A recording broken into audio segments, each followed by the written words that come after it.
Good morning to everyone. In our previous class, we were discussing the problems of incidence of tax or tax liability. Today in this class, we are discussing the problem which was asked in the 2018 question paper.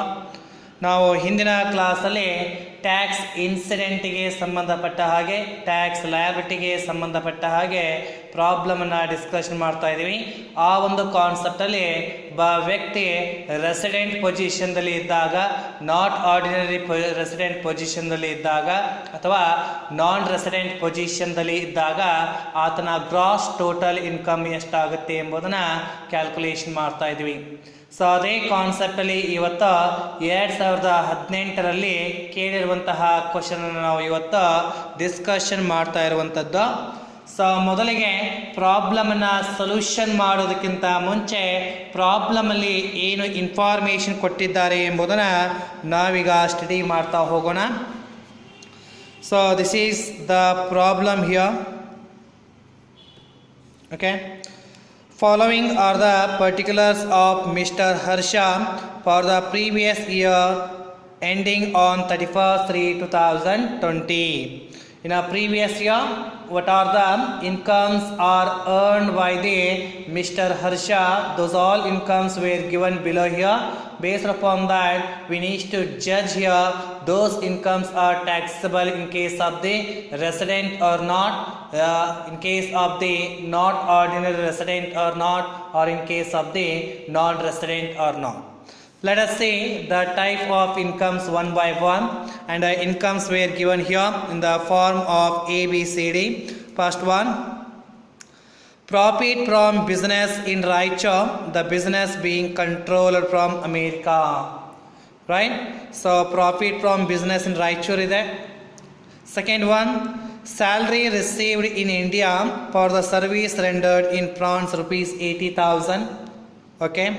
C, profit from business in Sri Lanka, the business being controlled from Germany rupees 2,50,000, of which 1 lakh received in India. Fine. D, income from investment in England rupees 25,000.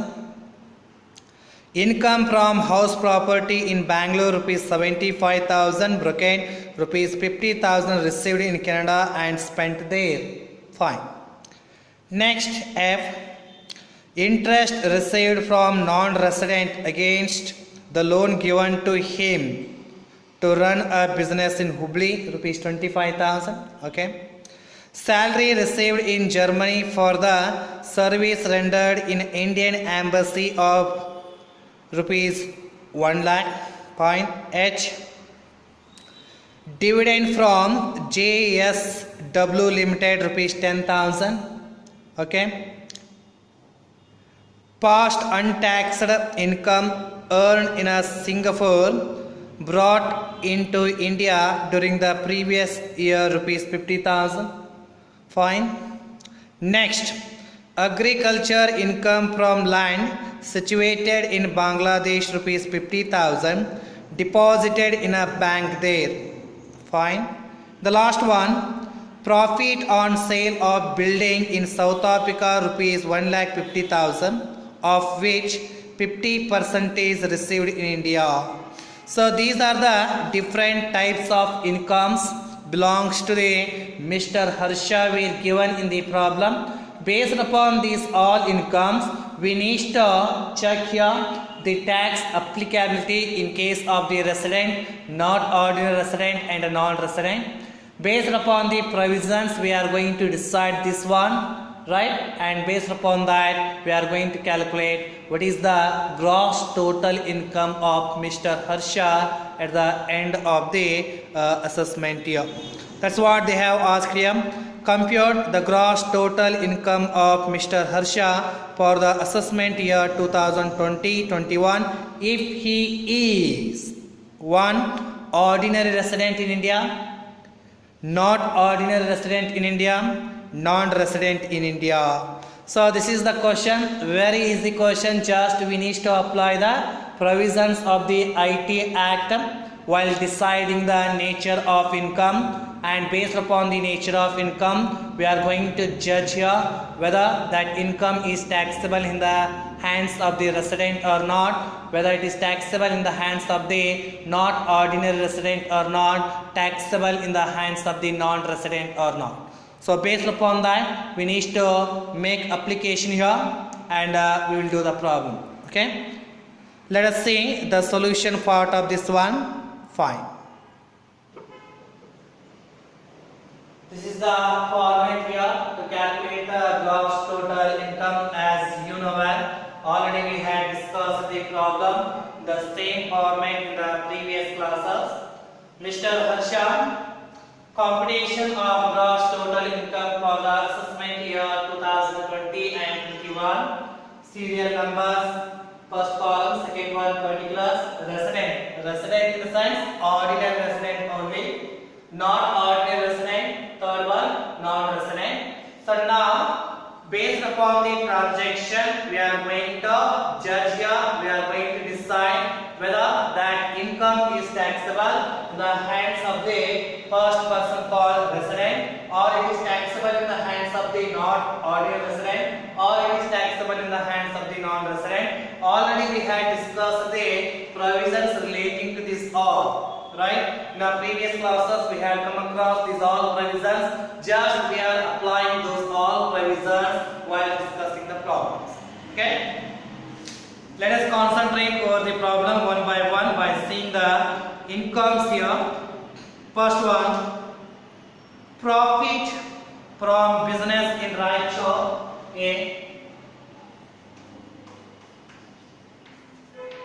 Profit from business in Raichur. The business is being controlled from America. The business is being controlled from America.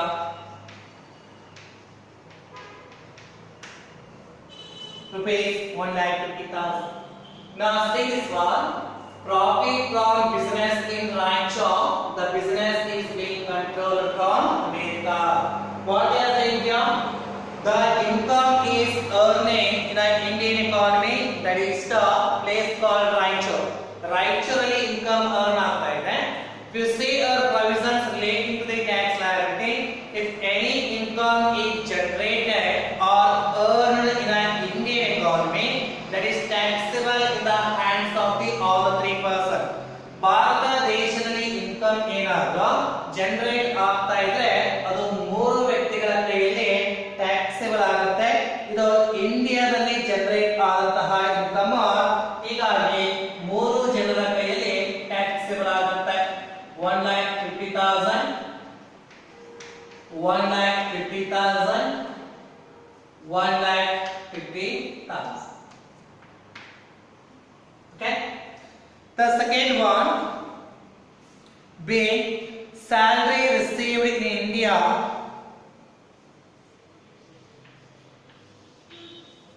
Salary received in India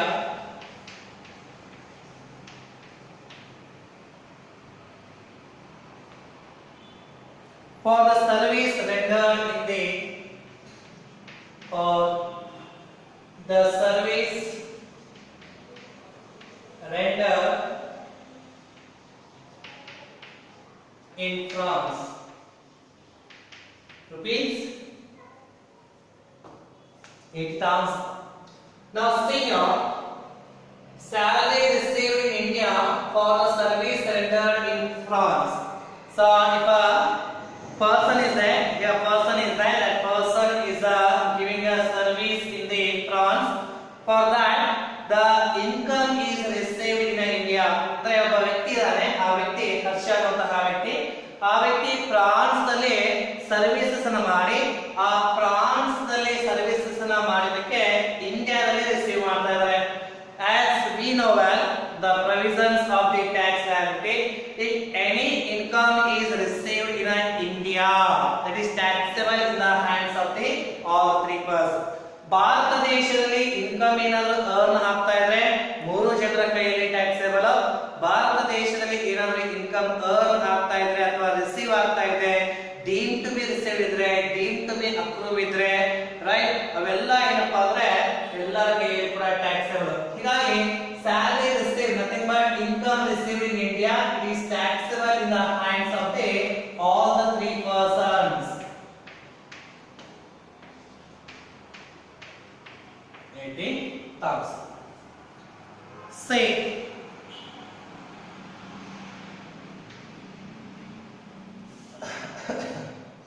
profit from business in Sri Lanka, profit from business in Sri Lanka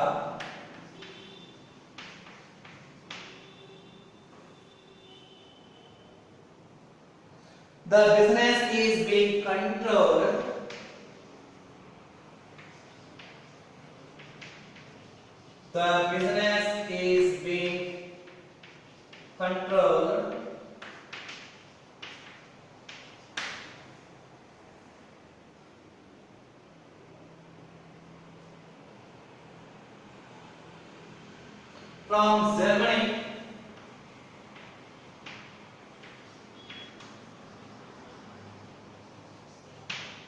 from Germany, rupees 2,50,000, rupees 2,50,000, of which 1 lakh received in India. This is very important. Now see this nature of income. Profit from business in Sri Lanka is not an Indian income as we can decide here based upon the statement. Profit from business in Sri Lanka is Sri Lanka income and the business is being controlled from Germany. Our business of Germany the control ಮಾಡ್ತಾರೆ rupees 2,50,000. So as we say in case of the resident, whatever it may be the type of income except exempted income, those all incomes are taxable in the hands of the resident. ಹೌದಾ? ಅದು ಯಾವುದೇ type ಅಲ್ಲಿ ಇರ್ತಕ್ಕಂತ income ಆಗಲಿ exempted income ಗಳನ್ನ ಹೊರತುಪಡಿಸಿ ಎಲ್ಲಾ income ಗಳ ರೆಸಿಡೆಂಟ್ ಕೈಯಲ್ಲಿ ಟ್ಯಾಕ್ಸಬಲ್ ಆಗುತ್ತೆ. ಅದಕ್ಕೆ 2,50,000 ರೆಸಿಡೆಂಟ್ ಕೈಯಲ್ಲಿ ಟ್ಯಾಕ್ಸ್. ನಂತರ ಇಲ್ಲಿ ಒಂದು ವೇಳೆ ಏನಾದರೂ ಈ ಬಿಸಿನೆಸ್ ಇಂಡಿಯಾದಿಂದ ಕಂಟ್ರೋಲ್ ಆಗ್ತಾ ಇದ್ರೆ ನಾಟ್ ಆರ್ಡಿನರಿ ರೆಸಿಡೆಂಟ್ ಕೈಯಲ್ಲಿ ಟ್ಯಾಕ್ಸಬಲ್ ಆಗ್ತಾ ಇದೆ. ಆದ್ರೆ ಈ ಒಂದು ಇನ್ಕಮ್ ಅಲ್ಲಿ ಈ ಒಂದು ಟ್ರಾನ್ಸಾಕ್ಷನ್ ಅಲ್ಲಿ ಬಿಸಿನೆಸ್ ಎಲ್ಲಿಂದ ಕಂಟ್ರೋಲ್ ಆಗ್ತಾ ಇದೆ? ಜರ್ಮನಿಯಿಂದ. ಹಾಗಾದ್ರೆ ಇಲ್ಲಿ ಟ್ಯಾಕ್ಸಬಲ್ ಆಗುಲ್ಲ. ಬಟ್ ಇಲ್ಲಿ ಹೇಳ್ತಾ ಇದ್ದಾರೆ last statement 2,50,000 of which 1 lakh received in India. 2,50,000 ಅಲ್ಲಿ 1 lakh ಇಂಡಿಯಾದಲ್ಲಿ ರಿಸೀವ್ ಆಗ್ತಾ ಇದೆ. So if income is received in India, it is taxable in the hands of all of us. 1 lakh. So ಇಲ್ಲಿ ನಾವು 1 lakh ಬದಲ ಯಾಕಂದ್ರೆ 2,50,000 ಒಂದು ಭಾಗನೇ 1 lakh ಇದು. ಅದಕ್ಕೆ ಮತ್ತೆ ಎಕ್ಸ್ಟ್ರಾ 1 lakh ಇಲ್ಲಿ ಬರಿಬಾರ್ದು, ನೆನಪಿಟ್ಕೋಬೇಕು. 2,50,000 ಅಲ್ಲಿ ಈ 1 lakh ಇನ್ಕ್ಲೂಡ್ ಆಗಿದೆ. ಹೌದಾ? 2,50,000 is the inclusion of 1 lakh, hence I had not written here 1 lakh. Got the point? Yes, 2,50,000 and the income is received in India is a part of the taxable in the hands of the non-ordinary resident, and even it is taxable in the hands of the non-resident also. Because income received in India is taxable in the hands of all the three persons, and even 2,50,000 is inclusion of the 1 lakh. Okay? So 2,50,000, 1 lakh. Next, day.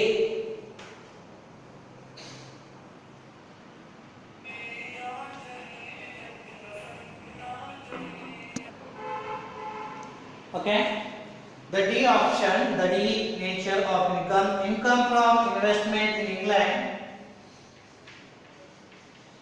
income from investment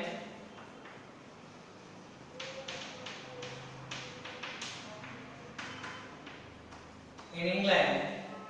Rupees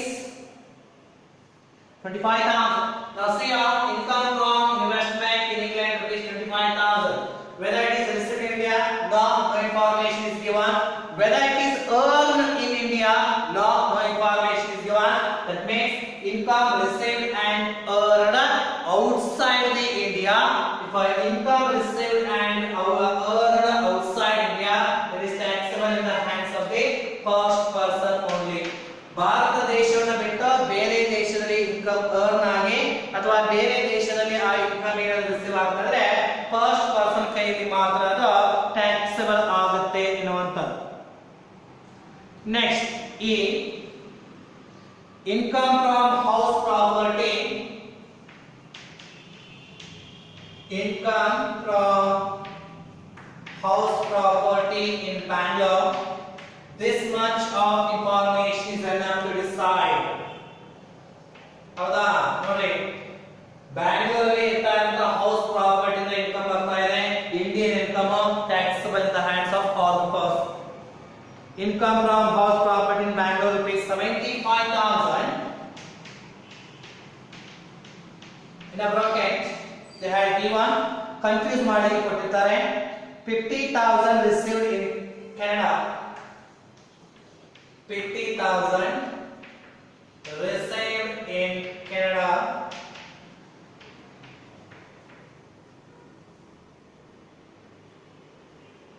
and spent there.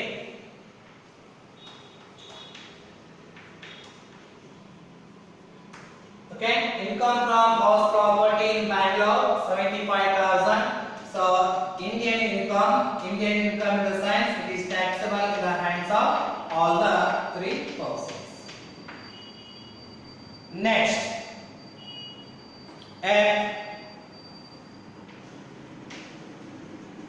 interest received from non-resident.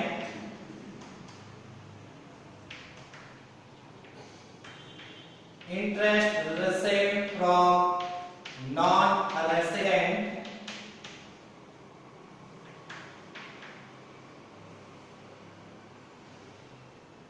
against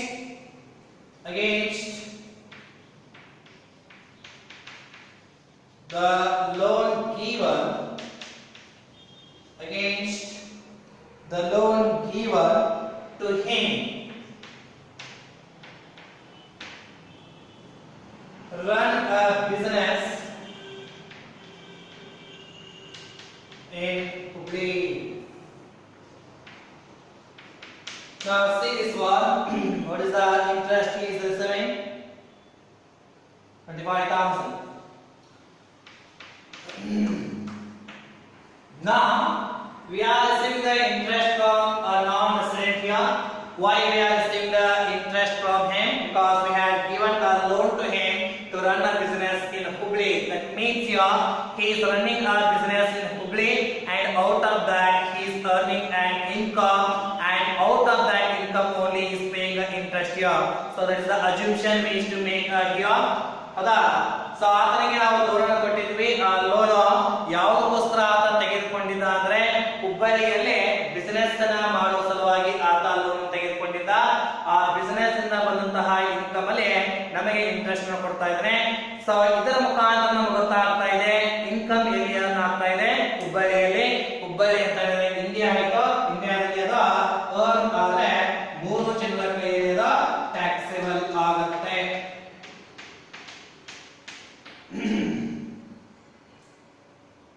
Next, Z. Salary received in Germany.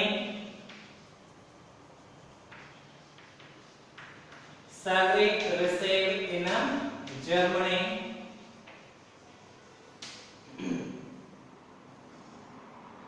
For the service rendered.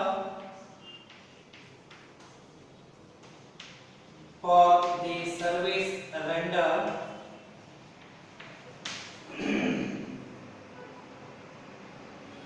in an Indian embassy,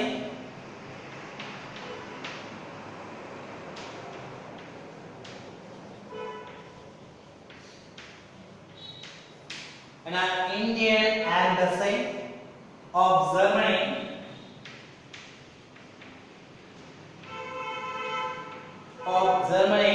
rupees 1 lakh.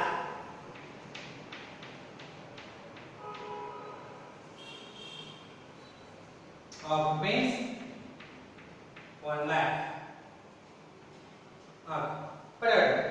Salary received in Germany for the service rendered in an Indian embassy of Germany. Now see here, it's a type of deemed to be accrued in India only. Why it is deemed to be accrued in India? The Indian embassy is providing the services to the Germany. For Indian embassy, Indian government is going to provide a salary. ಹೌದಾ? Indian embassy of Germany ಇದ್ದಾರೆ. ಅವರು Germany ಕೆಲಸವನ್ನ ಮಾಡೋದ್ರ ಮುಖಾಂತರ ಅಲ್ಲಿ 1 lakh ರೂಪಾಯಿನ earn ಮಾಡಿದ್ದಾರೆ. ಅದನ್ನ ನಾವು ಇಂಡೈರೆಕ್ಟ್ ಆಗಿ ನೋಡಿದ್ರೆ ನಮ್ಮ ಇಂಡಿಯನ್ ಎಂಬಸಿ ಏನಾದರೂ ಟೆಕ್ನಿಕಲ್ ಸರ್ವಿಸ್ ಅನ್ನ ಬೇರೆ ದೇಶದವರಿಗೆ ಕೊಟ್ಟು ಅದರ ಮುಖಾಂತರ ಏನಾದರೂ ಅರ್ನ್ ಆಗಿದ್ರೆ deem to be accrued in India ಅಂತ ನಾವು ಕನ್ಸಿಡರ್ ಮಾಡ್ತೀವಿ. ಆಕ್ಚುಲಿ ಅಕ್ರೂವ್ ಆಗಿರಲ್ಲ, ಆದ್ರೂ ಕೂಡ ಲಾ ಏನ್ ಮಾಡುತ್ತೆ, ಕೆಲವೊಂದಷ್ಟು ರೀಸನ್ ಗಳಿಂದಾಗಿ ಅದು ಭಾರತದಲ್ಲಿ ಅರ್ನ್ ಆಗಿದೆ. ಡೀಮ್ ಟು ಬಿ ಅಕ್ರೂಡ್ ಅಂತ, ಡೀಮ್ ಟು ಬಿ ರಿಸೀವ್ಡ್ ಅಂತ ಹೇಳಿ ನಾವು ಟ್ರೀಟ್ ಮಾಡ್ತೀವಿ. ಇದು ಡೀಮ್ ಟು ಬಿ ಅಕ್ರೂಡ್ ಅಂತ ಬರುತ್ತೆ. ಅದಕ್ಕೆ 1 lakh is a taxable in the hands of the all the persons. So Indian embassy ಬೇರೆ ದೇಶಕ್ಕೆ ಏನಾದರೂ ಟೆಕ್ನಿಕಲ್ ಸರ್ವಿಸ್ ಅನ್ನ ಕೊಟ್ಟು ಅದರ ಮುಖಾಂತರ ಇನ್ಕಮ್ ಅರ್ನ್ ಮಾಡ್ತಾ ಇದ್ರೆ ಅದು deem to be accrued by India ಅಂತ ಬರುತ್ತೆ. ಅದಕ್ಕೆ ಅದು taxable in the hands of all the 3 persons. Next, H. Dividend from GSW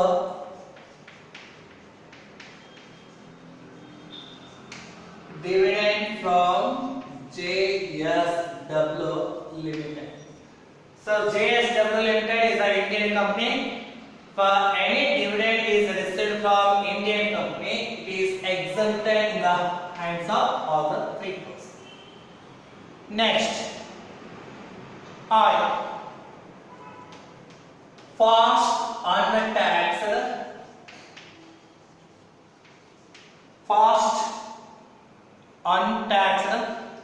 income earned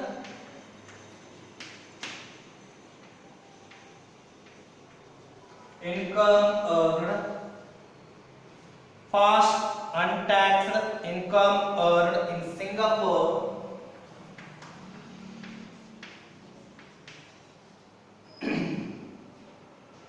brought to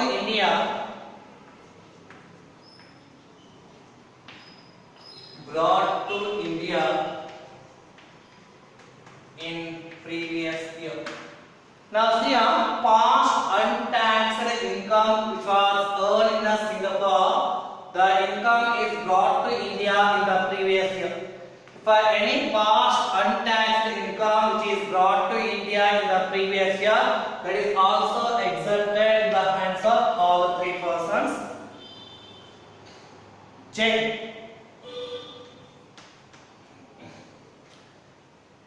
Agricultural income from land. Agricultural income from land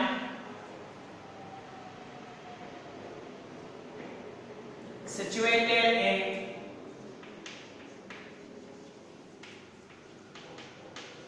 Bangladesh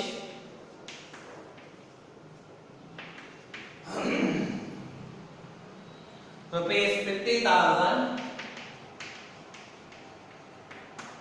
deposited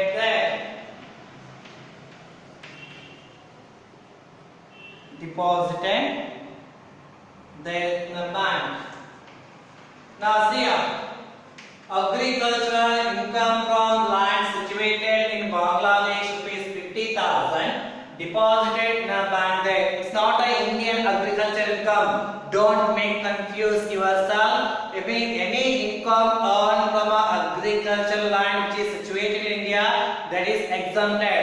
But any agricultural income outside India, that is taxable in the hands of first person. ಹೌದಾ?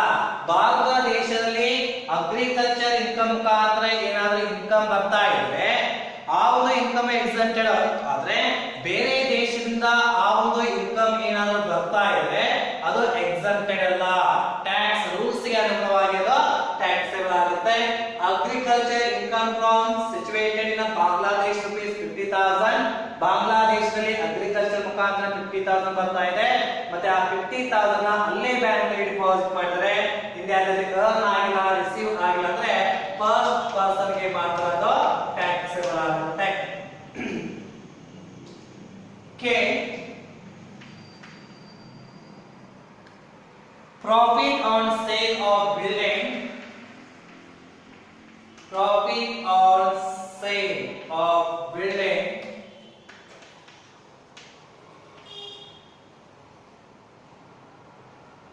in South Africa, in South Africa, rupees 1,50,000, of which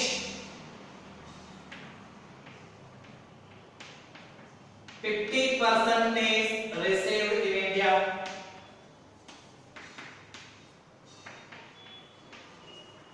Now observe this transaction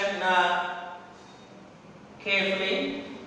Profit on sale of building in South Africa rupees 1,50,000. It's an South Africa. It's a South Africa's income because South Africa ದಲ್ಲಿ earn ಆಗ್ತಾ ಇದೆ. Of which 50% is received in India. ಅದರ ಒಂದು 1,50,000 50% is ಇಂಡಿಯಾದಲ್ಲಿ receive ಆಗ್ತಾ ಇದೆ. ಇಂಡಿಯಾದಲ್ಲಿ receive ಆದ್ರೆ ಎಲ್ಲರಿಗೂ ಟ್ಯಾಕ್ಸೇಬಲ್. ಇಲ್ಲಿ ಫಸ್ಟ್ ಗೆ ನಾನು 1,50,000 ಬರ್ತೀನಿ, ಯಾಕಂದ್ರೆ ಈ 1,50,000 ನಲ್ಲಿ ಅದು ಇಂಡಿಯನ್ ಇನ್ಕಮ್ ಆಗಲಿ ಅಥವಾ ಔಟ್ಸೈಡ್ ಇನ್ಕಮ್ ಆಗಲಿ ಫಸ್ಟ್ ಪರ್ಸನ್ ಗೆ ಏನಂದ್ರೆ taxable, right? Whether it's an Indian income or non-Indian income, that is taxable in the hands of the first person, 1,50,000. And here I am going to write the 50% of 1,50,000 in the remaining two columns, right? 1,50,000. So 1,50,000 ಅದು Indian income ಅಲ್ಲ, ಇಂಡಿಯಾದಲ್ಲಿ receive ಆಗ್ತಾ ಇಲ್ಲ. ಸಾರಿ, Indian income ಅಲ್ಲ, ಇಂಡಿಯಾದಲ್ಲಿ receive ಆಗ್ತಾ ಇದ್ರೆ first person ಗೆ ಟ್ಯಾಕ್ಸೇಬಲ್ ಆಗುತ್ತೆ 1,50,000. ಅದರ ಜೊತೆಗೆ 50% ರಿಸೀವ್ ಇನ್ ಇಂಡಿಯಾ ಅಂದ್ರೆ ಮತ್ತೆ ನಾನು 75,000 ಬರೆಯಂಗಿಲ್ಲ, ಯಾಕಂದ್ರೆ 75,000 1,50,000 ಇನ್ಕ್ಲೂಡ್ ಆಗಿದೆ. ಟೋಟಲ್ 1,50,000 ಅಂದ್ರೆ 75,000 ಇಂಡಿಯಾದಲ್ಲಿ ರಿಸೀವ್ ಆಗಿದ್ದಕ್ಕೆ ಇನ್ನು ರಿಮೈನಿಂಗ್ 75,000 ಏನಕ್ಕೆ ಅದು ಇಂಡಿಯಾದಲ್ಲಿ ರಿಸೀವ್ ಆಗದೆ ಇದ್ರೂ ಕೂಡ ಫಸ್ಟ್ ಪರ್ಸನ್ ಗೆ ಅದು ಟ್ಯಾಕ್ಸೇಬಲ್ ಆಗುತ್ತೆ. So 75,000, right? So this is what the problem is all about. So transactions are over. Just make a total. You get the gross total income.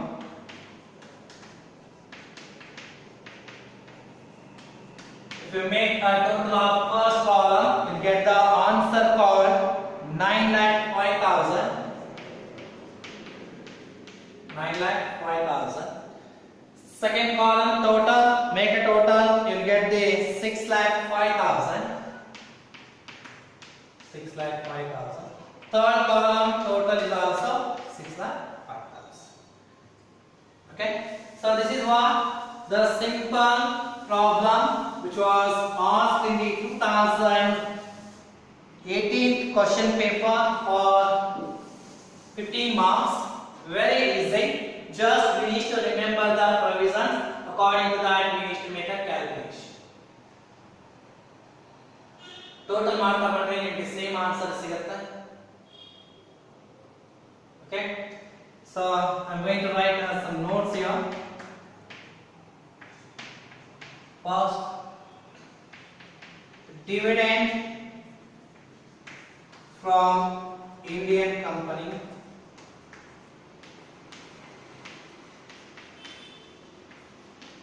is exempted.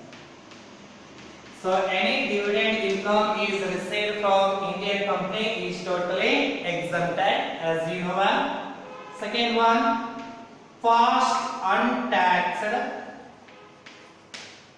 first untaxed incomes brought to India